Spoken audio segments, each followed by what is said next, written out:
The first, the original, and many here would say the best, Hope, Freedom, Music Festival. The event started in 2022, providing a sanctuary of sanity for those questioning the madness going on in the world.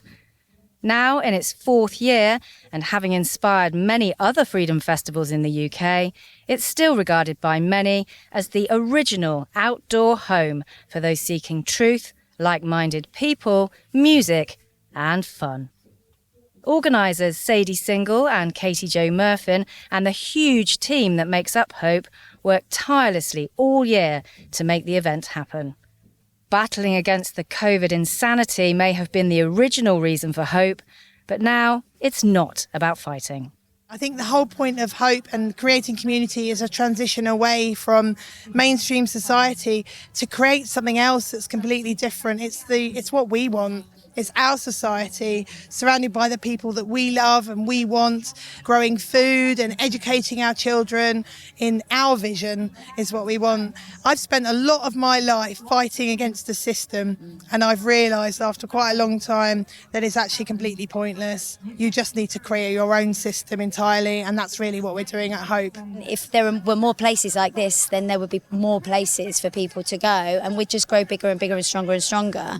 And I do think it is a case of we just say no. We have got to start just removing ourselves and going, we're not going to do it, we're not complying. That's our strongest weapon, I think, is the ability to say we're not having it.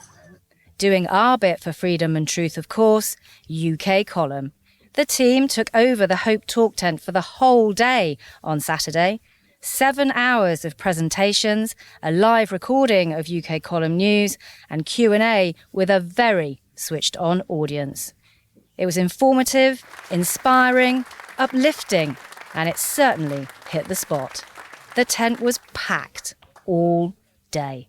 Well, I love UK Column. I watch you all the time. And it's been like a highlight of this weekend, isn't it? When I said that UK Column are going to be there, that was it. I'm just like, I can't wait, yeah. And then I got my stamp from Charles, I think he stamped me, so just loved everybody there, you know, so I was starstruck. I've known about the UK Column for a long time. I used to deliver the newspaper, the UK Column newspaper, to friends, family and enemies years ago. We need these guys, you know, they're just an amazing bunch. The weather was great as well, and the atmosphere is great. They were full up all day. In fact, people were standing outside because we didn't have enough chairs at one point.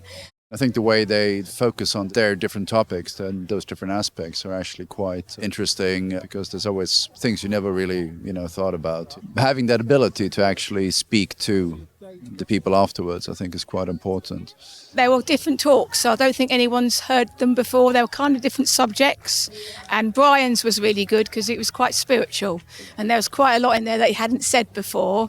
The main thing I took away was Brian's talk about spirituality and what's going on in our spiritual battle with these people. Although we have to love them all, Jesus said, love your enemies. That was a hard one, wasn't it? Brian, what he was sending out, his story, I got this overwhelming feeling like of love, so I had to, when he was finished talking, I had to go up to him and say, oh, it's a bit strange, but can I have a hug, please? And he was like, that was amazing. As summer draws to a close and the Freedom Festivals come to an end, it was time for reflection. It was a rare opportunity for UK Column to host what turned out to be an event within an event, which is quite an unusual place for us to find ourselves. And it was not quite clear how the audience would respond and whether we were going to have people committing for the whole day or coming and going.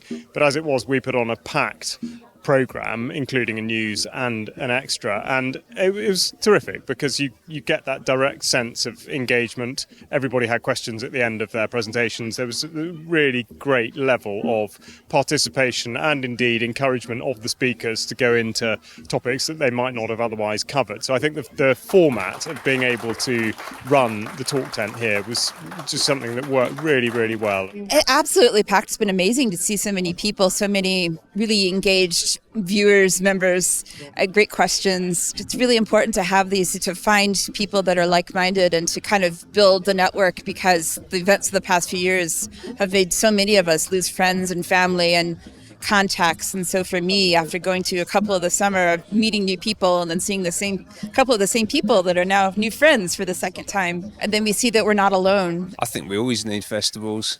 We're in England. This is part of our culture, you know, but a lot of it has been corporatised and taken over, and seeing grassroots things like this popping up is fantastic. It's exactly what's needed.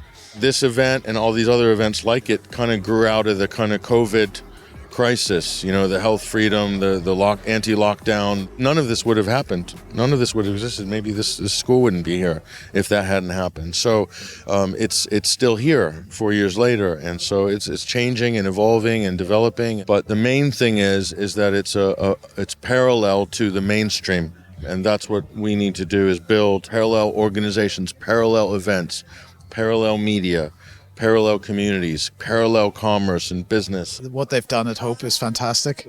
It's bringing people together to discuss all kinds of topics. It is freedom in the genuine sense of the word, I suppose. I thought it was a really fantastic day because, of course, we didn't know exactly how it was going to pan out. Hope Sussex kind enough to ask us to do a whole day in the event tent. So we did our best, and as usual, all the